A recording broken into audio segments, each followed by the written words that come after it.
So today I talked about fully automated acoustic monitoring of ecosystems, and sort of both from the data collection side, so developing new hardware that can sit out in forests and stream audio data in real time, and the analysis, so sort of the machine learning behind how we analyze the audio and get some meaning out of the data.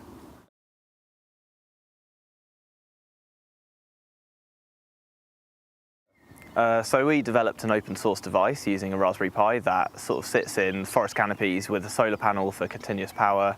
It's also got a 3G dongle, just the same as you'd put in the back of your phone.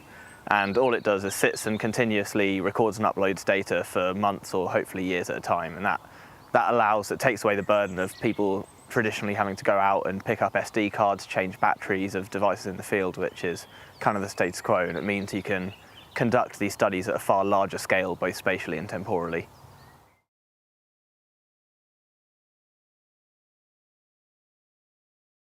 So you can obviously try and listen for specific species, such as you might know what an elephant trumpet looks like, and you could train a model to recognise that from a training corpus. Or what we're going down is a more unsupervised approach, so sort of habitat quality measurements from the audio without explicitly defining what species you find in the audio.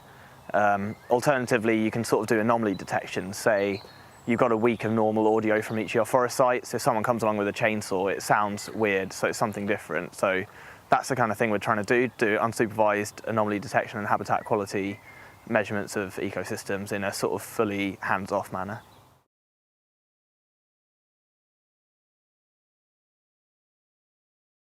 We're looking at 1.2 gigabytes of data per recorder per day, which when you get 14 recorders running for months, it really adds up. But my background's engineering, and it's definitely an engineering problem. Sort of a broader data science problem is building up these data pipelines and stuff. So it's nothing to do with ecology, but there's lots of other work and tools being developed in the open source community that we draw upon.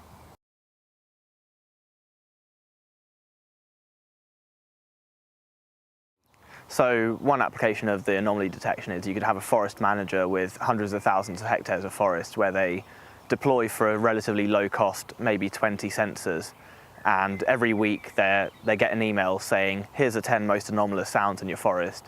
And if they look at those and they can see, oh, there's actually a chainsaw in this one place, then they can go and direct their patrols towards places that they know concerning things are happening without having to a priori sort of define where their patrols are going and do a lot of redundant tracking.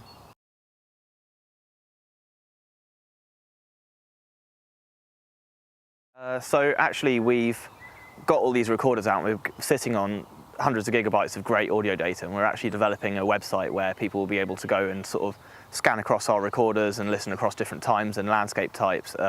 So it's pretty much almost at launch level. Maybe next month it'll be done. And yeah, it's a way to sort of explore how the soundscapes change across these forest degradation gradients in tropical areas. It'll be called Safe Acoustics, and most likely it'll be at acoustics.safeproject.net.